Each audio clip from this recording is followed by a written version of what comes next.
Hello, everyone. I'd like to welcome everyone to our panel today on data-led governance, how communities inform cities. My name is Sujit Rao. I'm the Chief Operating Officer of a company called Elucid, which uses surveys delivered through digital ads and technology platforms to help city leaders measure and understand how residents feel about important issues. I'm really excited for today's discussion, not just because of the subject matter, which is near and dear to my heart, but especially because of our panelists, both of which have been doing incredible work for many years to make their communities safer and more equitable. In a moment, I'll ask each of you to both introduce yourselves and give a little bit of background about your experiences, yourselves, your careers. But before I do that, I just want to quickly set up our conversation today. As I mentioned, we're here today to discuss how data and technology can power more collaboration between government leaders and the people they serve. Over the past year, which is, of course, have been marked by unprecedented levels of crisis and challenge, the relationship between governments and communities has been more important than ever. And ensuring that that relationship is healthy and robust is more important than ever. Amidst the fallout of the global COVID-19 pandemic and a nationwide reckoning about racial justice, leaders in cities all across the country are facing renewed and intensified calls to listen to local communities and provide real solutions to deliver change. In that vein, building trust has never been more vital or more difficult. And we have seen, from my experience, and I know both of your experiences as well, that technology has been and can continue to be the means by which we identify and understand these mutual challenges, and then also can be a means by which to collaborate to figure out how to address them. Our conversation today is going to focus around building bridges between city leaders and public safety leaders on the one hand, and the communities they serve on the other. In particular, how technology can help us build those bridges by filling gaps in communication and priorities. So before we dive in, let's have each of our panelists introduce themselves and say a bit more about their work. Let's begin with you, Chief Best. Well, good afternoon or morning, depending upon when this airs. I'm really excited to be here and to be a part of this conversation, especially with very esteemed panelists that are here today. I will say I'm really excited in part because I've spent almost 30 years in policing. It has been a passion of mine for some time, and I care deeply about policing in communities and some of the issues around that, as well as after spending 28 years in the department, recognizing the importance of having collaboration and community connections and discussions with the public that we serve. And often I found, especially as when I was the chief in Seattle, is that there are so many people, so many opinions, so many thoughts, so many perspectives, and finding a way of having every voice heard and every opinion matter and be a part of the calculus of how we operate can be quite a challenge. So my shout out to Elucid for having a product in which we can actually garner and gather public sentiment and figure out, what areas where we can best provide public service and best help the community and work with them. Nothing is more important to having effective law enforcement, effective policing, and having those really critical conversations where we peel back the layers of what people need and want and what their expectations are moving forward. As you mentioned, Sujit, this has been an incredible year or past 12 months. I would even say coming into 2021 and January 6th and the insurrection on the Capitol, it has been unprecedented month after month after month of issues that we're facing.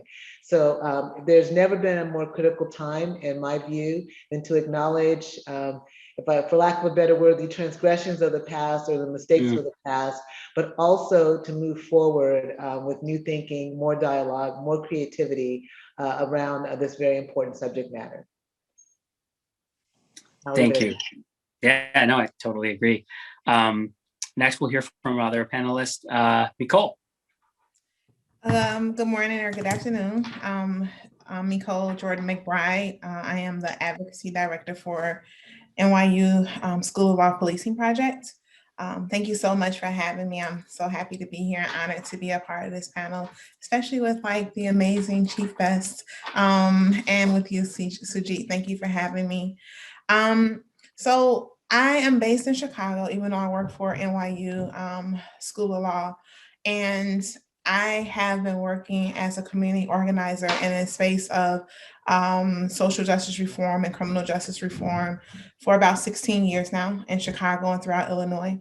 Most of my work has been around coalition building and really trying to engage multiple voices at tables to be able to create policy and create change from a community perspective.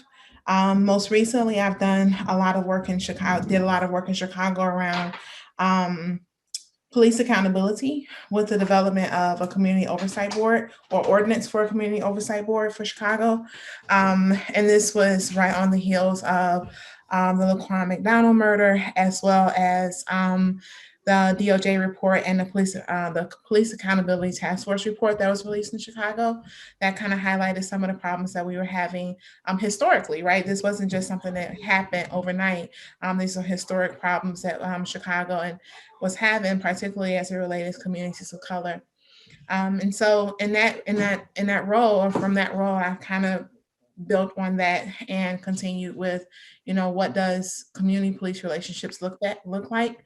I think a lot of times when we think about or when people say police accountability, I think there's a cringe, or you never know where exactly someone is coming from. And so, when we think about police accountability at Policing Project, we don't think about it from let's have gotcha moments, right? Let's punish bad actors. I think that's important, right? But the main thing that we really try to think about is what does front end accountability look like? Mm-hmm. How do we think critically to actually put in the stop gaps and have community voice as a part of the process at the front end and policy making, and how we're making decisions about equipment that we're purchasing, and how are we training officers, and how are we selecting people, right? So how do we put as many things on the front end to stop back end things from happening? Because once we get to the back end, someone's life is drastically changed, whether it's the officer or the community member. And so we need to be able to stop that from happening. And so we need to think more about what front end looks like. And so I'm excited about this conversation because this is part of front end. This is part of really having a community voice and community dialogue, because I am a firm believer that once everyone's voice is at the table in a real way, we can actually stop some of the unintended consequences that we see with policing and communities. Thank you each for that wonderful introduction. I think that's a really good segue for us. And I want to start with the first question, which is sort of a really high level question for each of you. And I ask it so that I hope we can get sort of down from the 30,000 foot level where everything sounds great and unobjectionable, but also sometimes can be a little too abstract to really mean much of anything in practice. And that's sort of the following observation. So I would bet that every city leader, certainly every city leader I've come across and every police leader I've met, everyone agrees that having more collaboration to build better relationship with communities is among their top priorities, or maybe even their very top priority. And then on the other hand, I'm sure you've seen, Nicole, many community leaders would agree. They would say having more collaboration and more conversation both ways is very welcome. And yet we still know there are huge gaps where, oftentimes people end up speaking at odds or talking past one another. And I wonder if part of that is because, people have different visions and different ideas of what collaboration looks like. And so I want to start with this question, which is, what are some ways you've each seen in your work of how people in cities have gotten past some of those definitional differences and gotten past the point where, they're talking past each other and actually have sort of a shared understanding of priorities? I can start with either one of you. Maybe Nicole, if you want to go first. Okay. So I think, I don't disagree that everyone agrees, like, theoretically, that collaboration is important and all these, it's almost like a buzzword and it's the right thing to say. But then the devil is really in the details when you get to like, what does collaboration really look like? And then because a lot of times collaboration also means someone has to give up power on some level. And And it's compromised a lot of times, right? And so that is so hard to do when you have so many conflicting needs. And I don't care what city you're in, every single community is not cookie cut, right? There's some communities, some fragments of the community need one thing, and collaboration means this to them, and so forth and so on.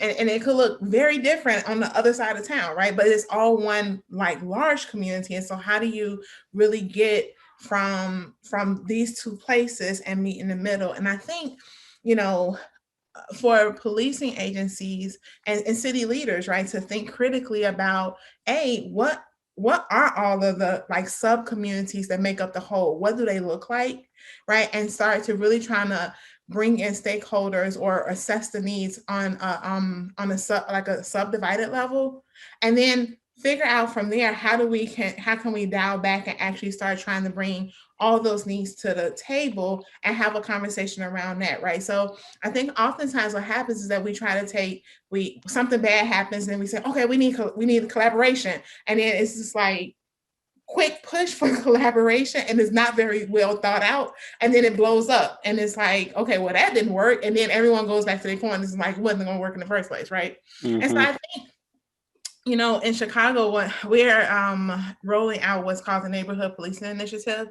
And one of the things I appreciate about it is that it is down to a district level. And it goes beyond this, like, we talk at you, and then you talk back at us, and then everybody go home. It is really, how do we allow for community members to identify their problems? So from a district level, how do they identify their problems? How do they think about what solutions are there out there for their problems? And then collaborate with with CPD to actually say, these are the solutions that we think would be helpful. How can you help us incorporate these solutions to get a better and safer community for us? And then when you take that and you put it across every district or all the sub-communities, then you actually can start having a process of real collaboration that's not with real feedback loops, that's not just icing on the cake, if you will. Yeah, I sort of hear you saying that, the definition of collaboration is not one size fits all. It is dependent on specific communities or even parts of the city, and finding ways to elevate those voices is most important, so that you can identify what collaboration looks like in this part of the city or what it looks like in another part of the city. And I think that's something that we try to do at Elucid. How about you, Chief Best? I kind of want to hear your perspective on, how have you seen people kind of get past the point where they talk past each other and really start to collaborate? Right. Well, it takes time. I absolutely agree with Nicole that you have to really not talk past each other, and you have to first start with listening and giving up the power, like you talked about. Part of listening means you give up some of your power. You're not jumping in with solutions, with answers, with protocols. You're just listening to what people really want to see, with what they want to hear, what they see the problems are. And you have to be able to do that in a non-defensive kind of way. And as you mentioned, Nicole, you have to be able to get information from so many different aspects of the community, so many different areas. Everyone is not going to show up at a 7 p.m. community meeting. It just isn't going to happen. Nor is everyone going to show up in the middle of the afternoon to talk about issues and bring them up. So you have to find ways to really be able to engage with people at a lot of different levels, whether that's virtually, whether that's going to where they are, so I have no problem going to the mosque or the synagogue or the church or the facility or the community event or the parade or wherever we have people gathered, where they can get in small groups and give their thoughts and opinions. Some of that's more formalized than others through advisory groups and advisory councils that meet for either ethnic or cultural unity, things that unify them that way, and really understanding and listening. And then once you get all of that information and that starts coming in, then you can start increasing the level of activity. So now we've met with all the advisory councils, East African, African American, Native American, Southeast Asian, Muslim, Sikh, Arab, LGBTQ, and figured out what things are important to them, and start going through and sifting through and consolidating that information information, and then inviting, members of the group, representatives to come in and talk about each of these issues. In Seattle, it's a city of 750,000 people. We certainly aren't going to get even 750 to a meeting to talk about all the issues that affect everybody. So we really have to be discerning about bringing the issues up and bringing as many representatives of different communities together so that, in a way, your voice is heard and your issue is brought out. And then you have to, like you said, Sujit, on many different levels. That might mean, as policies, I notice now that in Seattle, as a policy comes out, they put it on their website and they have people, they invite people to make comment on that policy before they implement a policy. As training is done, they do the same thing. They bring in community policing groups and other groups. And you just have to be as inclusive as possible. You may not get everybody, but get as many as you possibly can and as many opportunities that you can, so that everyone has a way of having their opinion and their voice heard. And that takes work. And that takes not being the knowing that you're not the answer, you're not the solution, right? You're there to hear so that you can work together to find common ground and solutions. I'm so glad you brought that up, because I think the idea of getting out of your own bubble and meeting people where they are and using a lot of different channels to make sure you're hearing from the voices that you don't otherwise hear from is so important. I think, one, it animates what we do at Elucid, but it's something I've seen, especially over the course of the last year or so, is, I would go out and talk to city leaders, mayors, police chiefs of all different shapes and sizes in different cities. And, they would say, I do a lot of community engagement, right? I will go to a new meeting every week or every month, and it's just usually the same 10, 20, 30 people that come to every one, and they're talking about the same issues. And it's important for me to hear those issues. And I say to them, it's important that you hear those issues as well. But you're left wondering about, what about everyone else? And this is even in a pre-COVID world where people were going about their normal business. Imagine in a post-COVID world, or the current situation where it's not even safe or prudent to go to like large gatherings in small spaces or what have you. And so how do you fill that vacuum? And that people have opinions, that you need to hear from them in order to foster more collaboration. But all of your traditional methods are inadequate, and especially now, unavailable.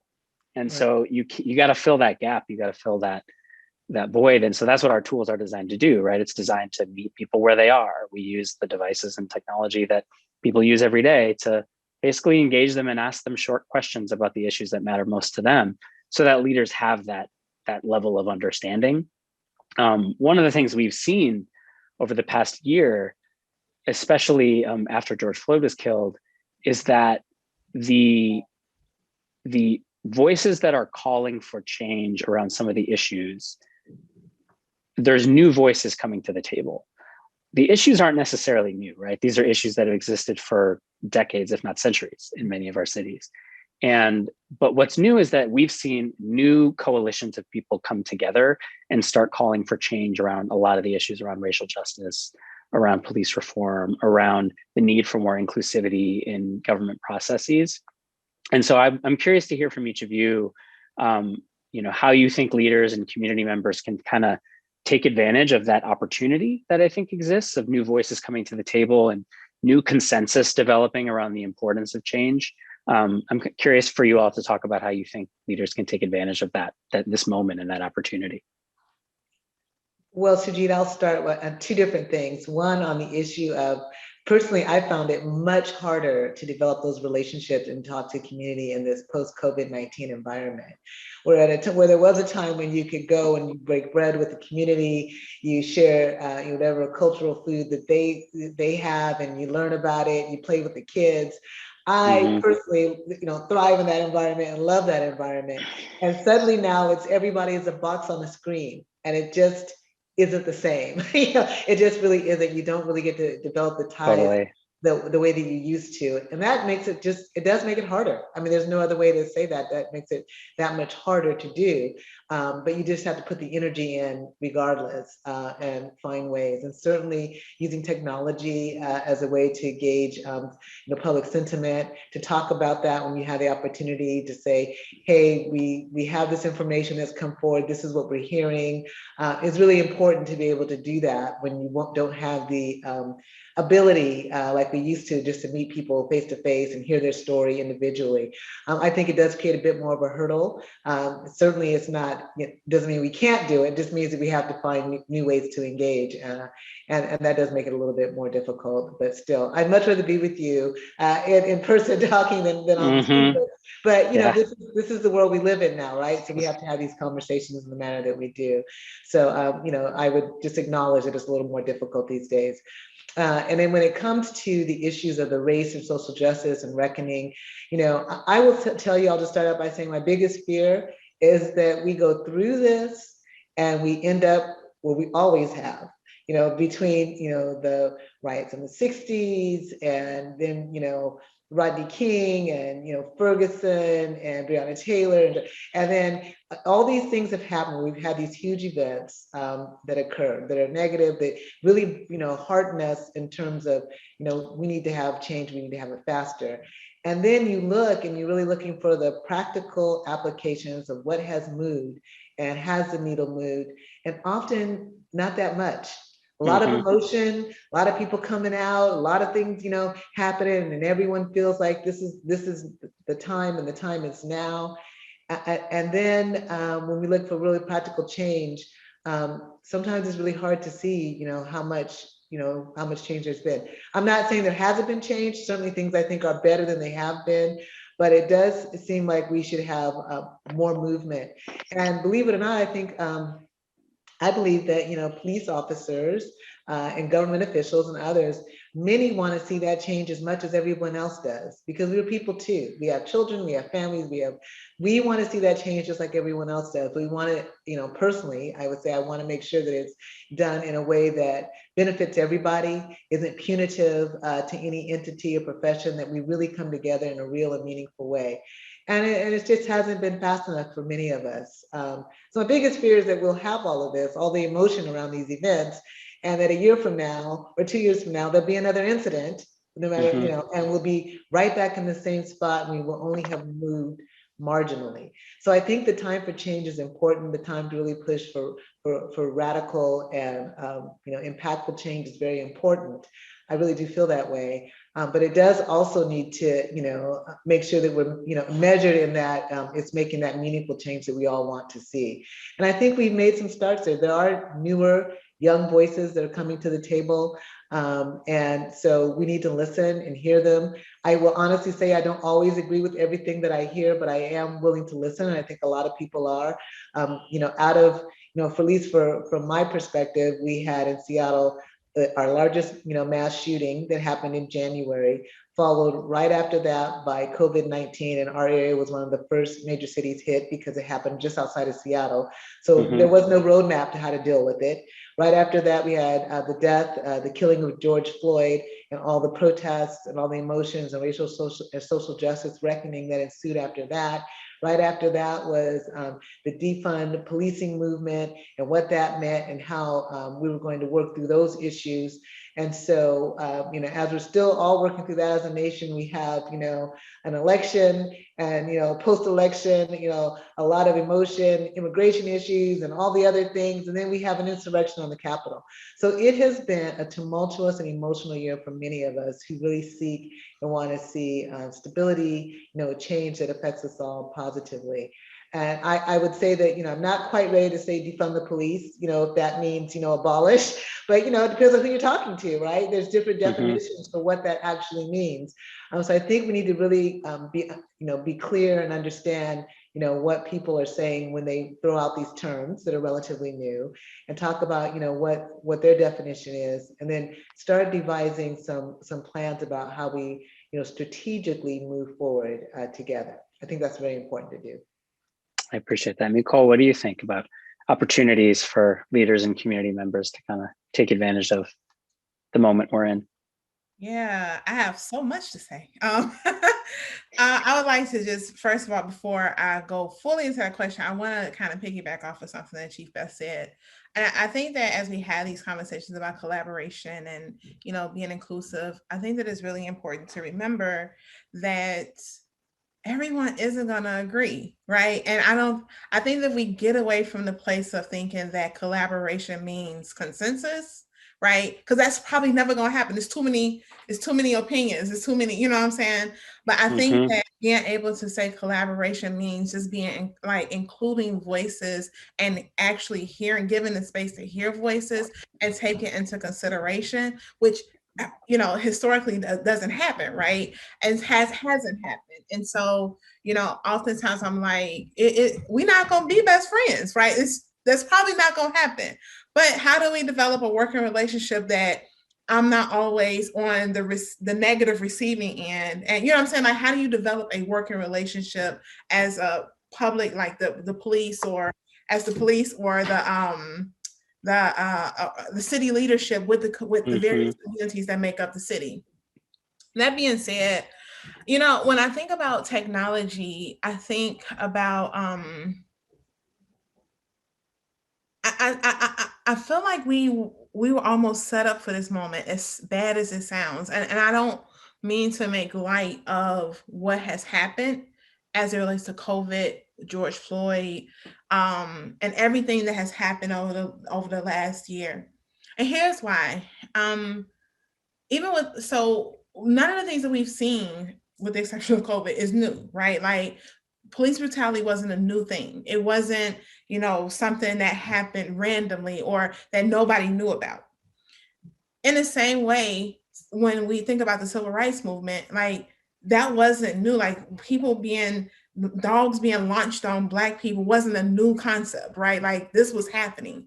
And I think that the turning point, and I think a lot of people agree, the turning point in the civil rights movement was the invention of the TV, right? Where like people in different cities across America was then seeing on the news, like, wow, this really is happening. They could no longer ignore it, right? And so now when you think about the moment that we're in, and how much technology has changed our life, and how everybody has a cell phone now, and how everybody has, some form of technology now, that it is being captured more and put in your face, that you cannot ignore it. And I think that's what I mean when I say, even with George Floyd, as sad and heartbreaking as that was, it put it in everyone's face. And then the topper of this is that because of COVID, everybody was at home, right? People wasn't moving around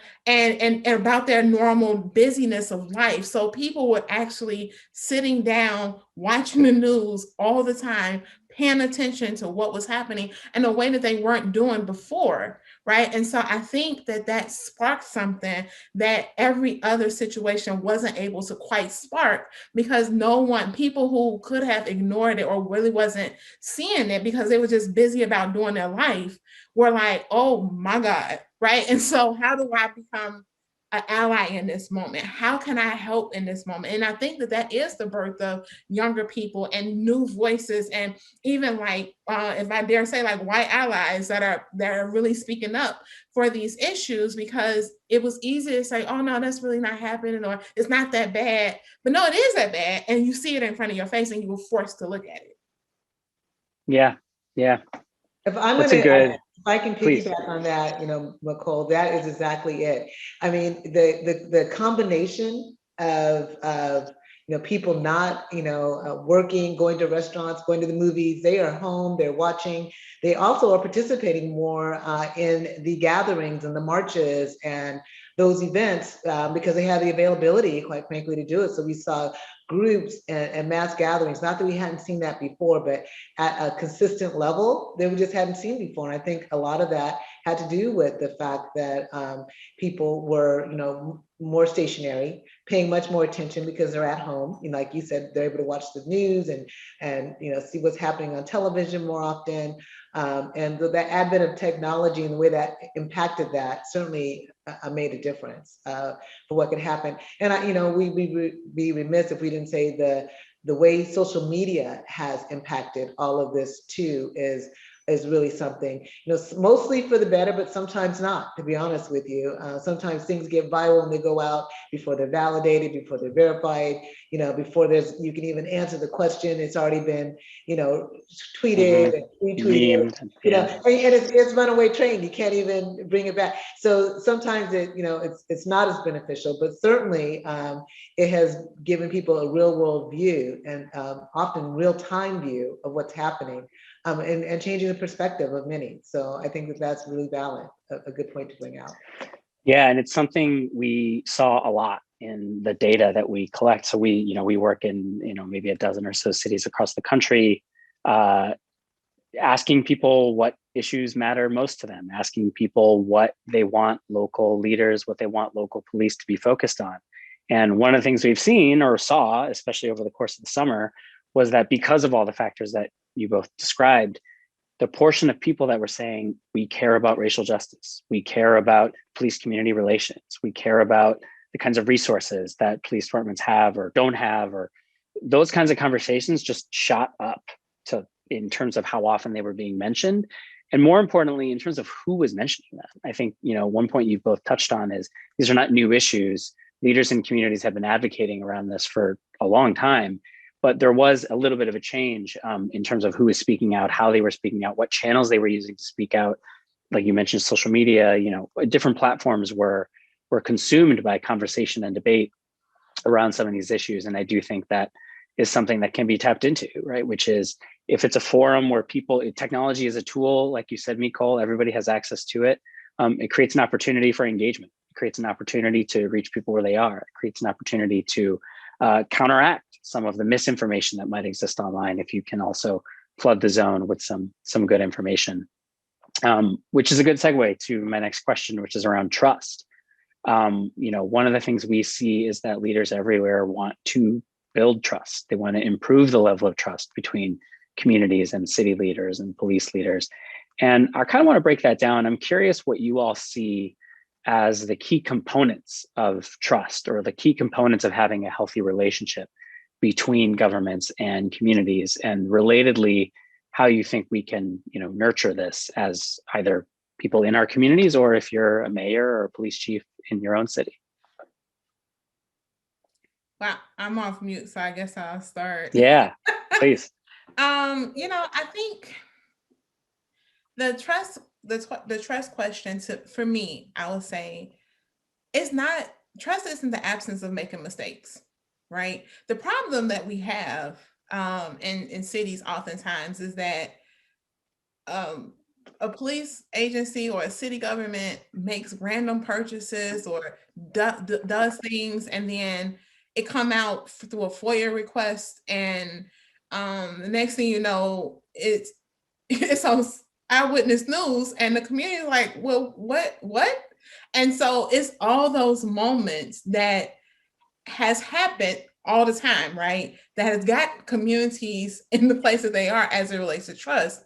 And the only way to counteract that is to be more transparent and stop the gotcha moments, right? And when I say stop the gotcha moments, I don't mean, what I mean by that is saying, when you make a mistake, own up to it and say, yo, we made a mistake. Like we messed that one up, and I'm sorry. And these are the ways that we're going to correct it. And I think it's that level of vulnerability. And I understand that there are privacy issues in certain areas, and I'm not taking away from any of that. But I'm talking about, for example, in Chicago, we just had a major incident that happened with our police department with someone who was detained in their home, right? And it came out that everyone knew about it, and there was a huge cover up that was trying to happen around it.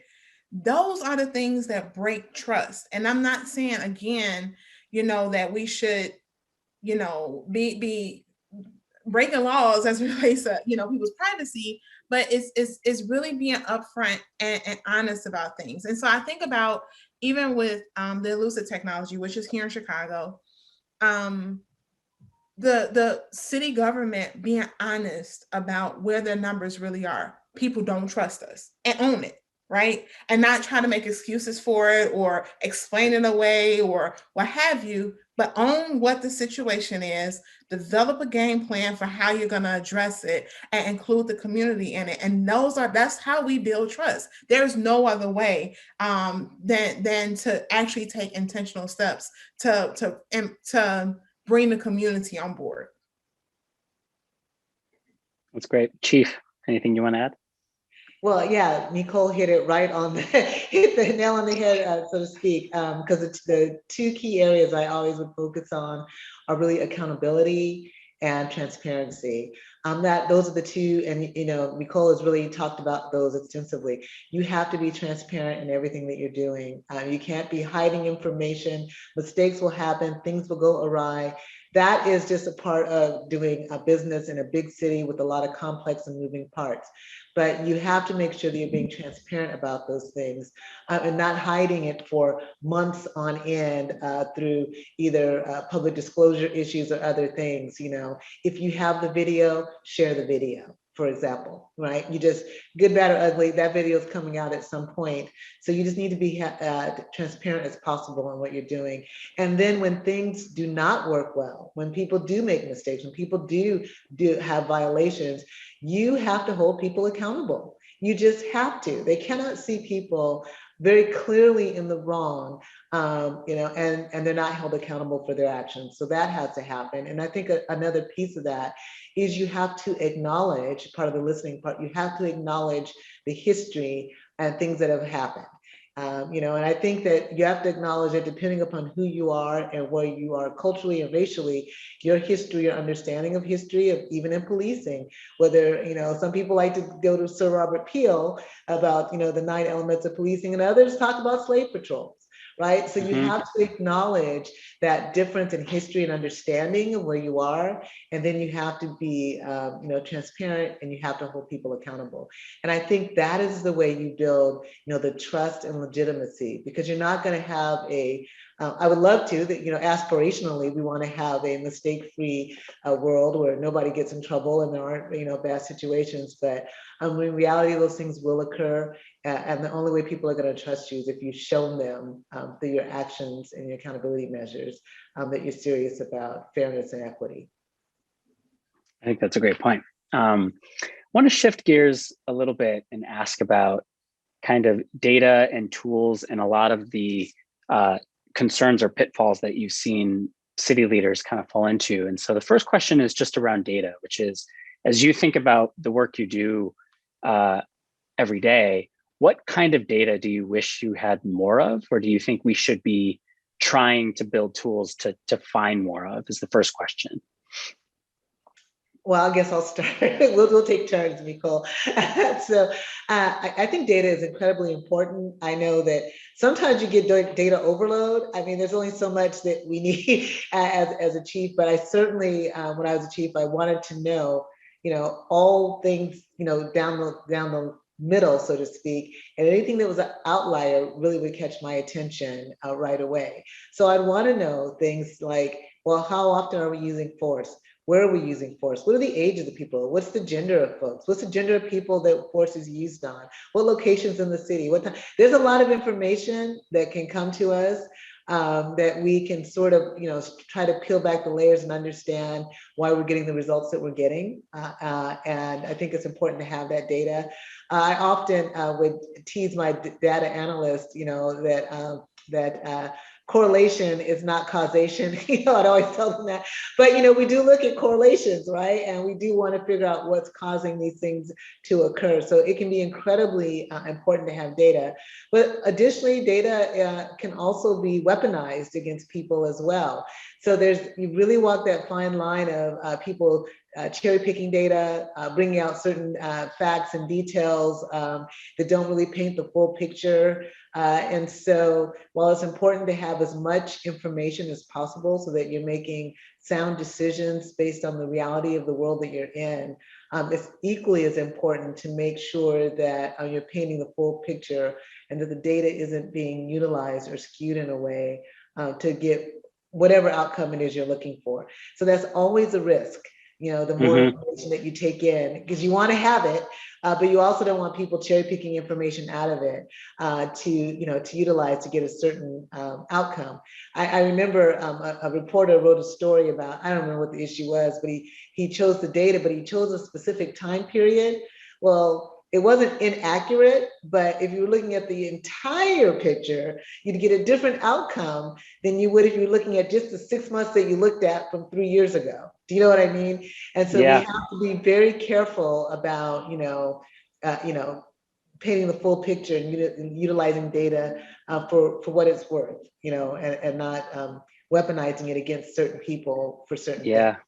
I'm going to jump in quickly and then hand it over to you, Nicole. But one thing we do, this idea of having data become a forum for setting mutual understanding as opposed to a sword or a shield that's kind of used against to advocate for a position or whatever. One of the things we've seen is city leaders in a lot of the cities where we work will say, here's what we're hearing from, our data about local sentiment about issues. So we measure the level of trust in police, we measure how safe people feel in their neighborhoods, but we also measure what their top concerns are.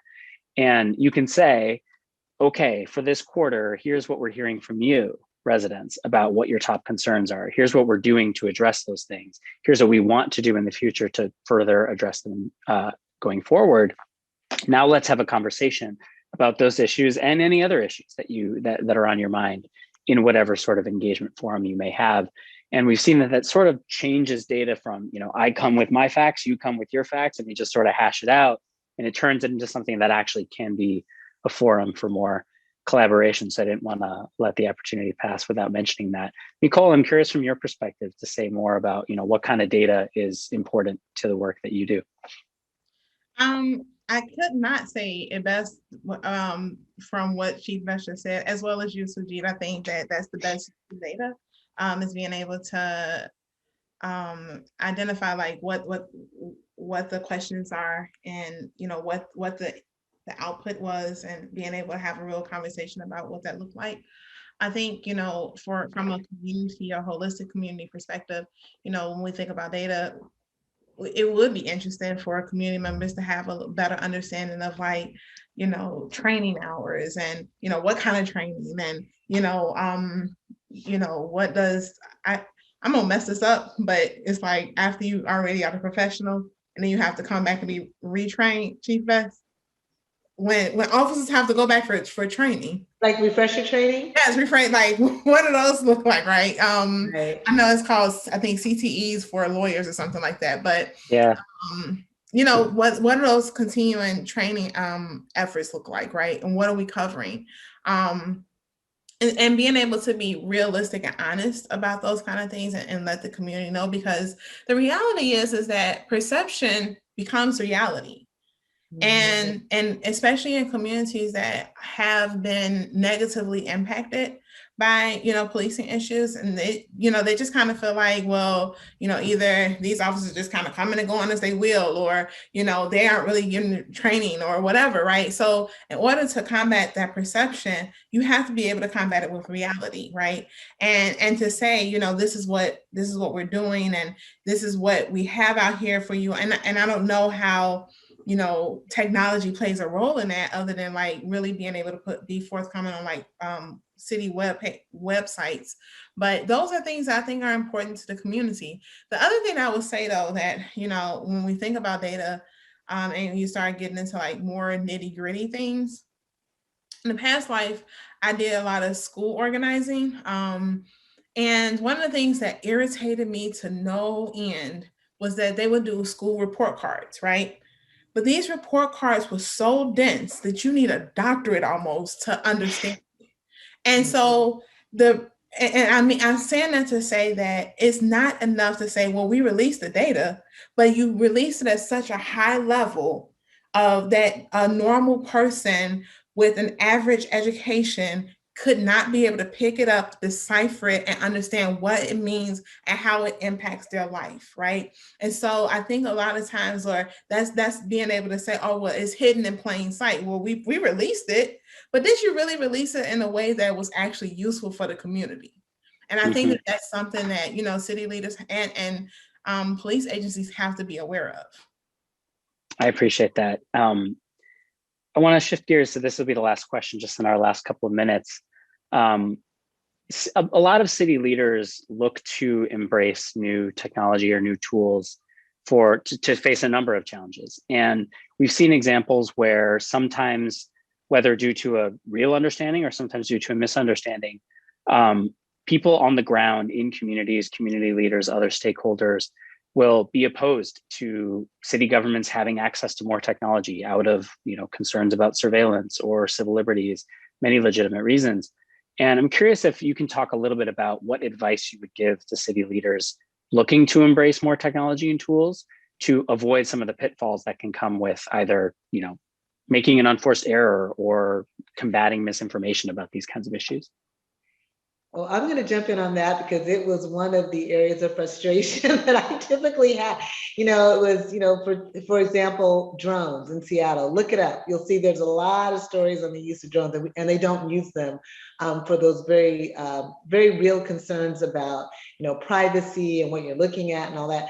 But there also, is a valid reason to want to be able to put something in the air and see that there's, if there's a report of something on the parade route, for example, or, person with a gun at, some large event, or, when we had a large building topple over and 3 people ended up, deceased, and, to be able to pull the drone up and look and see kind of what the scenario was, what the stability was, if we could set people in there or what.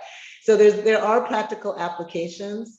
And so I really think that maybe in the future having some sort of group already set up that has technology experts and the ACLU and civil liberties folks and community groups available to vet things and to vet policy and protocol ahead of time, so that the concern about abuses, to the degree that you can, obviously, there always can be the one-off where somebody just does something they're not supposed to do, but that those policies and practices are put into place and how they're going to be mitigated, so that the privacy concerns are met. But also the factual need, the need to have those types of technologies to help do our jobs better are also incorporated. So there's a tension there between those, and figuring out how best to do that can sometimes be really tricky. But I really, personally would always wanted to be able to utilize things a little bit more, for the cause of good, recognizing that, something could get misused. So how do we find a way to put parameters around it, to have spot checks or audits or those types of things, so that we can ensure that people aren't abusing technology, but also get the full benefit of technology. And I think that there's always going to be a level of tension there, but we need to try to work through that for the better of everybody involved. Yeah. Nicole, you have the last word. So I think that technology is scary for a lot of people, and for good reason, right? It's a lot of unknown. I think that the law hasn't caught up to the speed at which technology is going, and that's definitely something to be concerned about. And so when you put all those things together, and don't forget, like, Hollywood, that makes all of these things seem so, even more than what they sometimes really are, right? I think about like facial recognition and how Hollywood and TV has made facial recognition to be something that it really, really isn't, right? And so I think, we have to understand that those real fears are out there, the real misconceptions about technology are out there. But even more importantly, and I think, Chief Best hit at this, is police agencies and city leaders, as they're considering technology, is really being honest with the community and saying, hey, we're considering this, right? Here's the advantages of it, here are the disadvantages of it, or here are some of the things to be concerned about or considerations about it. And here are the stopgaps that we're going to put in place to make sure it's not abused, right? And I think, one of the things, this is again one of those areas where trust has been brutally hurt, is that police agencies or city leaders are found to have incorporated or bought some kind of technology, and the community found out about it because of a FOIA request or because of some eyewitness news, and then next thing you know is we don't want none of it, right? And even if it was a good benefit for it, but if you had just had that conversation, it reminds me, since I have the last word, it reminds me of being a teenager and my mama telling me, if you had just told me where you was going, I would have let you go. You know what I'm saying? But you didn't. And so now you got to come home. And so, think about it, to bring just a little bit of levity to this. It's the same thing. If we just actually talk and communicate, it takes some of the scariness away. It brings people in instead of pushing them away. And I think this is what collaboration looks like. And we can actually benefit from the technologies that are out there. Think about the cost of it, the financial cost, think about the social cost of it, and really try and even be able to say to the community, like, okay, if and when this cost exceeds what our expectations were or has a negative impact, then we'll be willing to pull back, right? But we don't have those kind of conversations. We just forge ahead and be like, we're gonna, we have the capacity, so we're gonna do it. And so you're almost bullying the community into what you want, and that never generates good communication or collaboration. Hear, hear. We will have to leave it there, but I want to thank each of you for your time and participation. I think this was a really great conversation. I certainly enjoyed. I always enjoy time with each of you, so this has been wonderful. And thanks to all of you joining us on wherever you're joining us to watch this panel. I hope you found it informative. If you have questions, you can hit us up and reach out to us. I'm sure each of us would love to engage further. And until then, take care of yourselves, take care of your families, and thank you so much. Thank you. Bye all. Thank you. Bye-bye. Bye, everyone.